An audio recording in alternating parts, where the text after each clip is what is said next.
Tired of endless bank queues and mountains of paperwork? Let's ditch the old ways and open a Barclays account online, right from your couch. First, head to the Barclays website, the official one, which is Barclays Scout.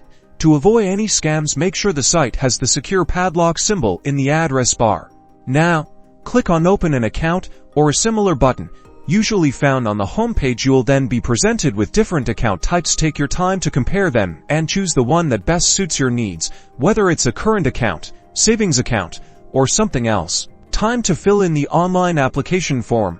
This will require your personal information, like your name, address, date of birth, and contact details. Be accurate and double-check everything before moving on. Get your documents ready. You'll need digital copies of your proof of identity, such as a passport or driver's license, and proof of address, like a utility bill or bank statement. Make sure they are clear and legible. Barclays will likely verify your identity through a few methods. This could be a security code sent to your mobile phone via SMS or through their mobile banking app. Follow the on-screen instructions carefully.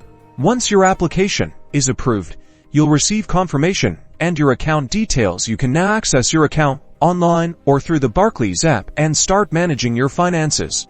Congratulations, you've successfully opened a Barclays account online.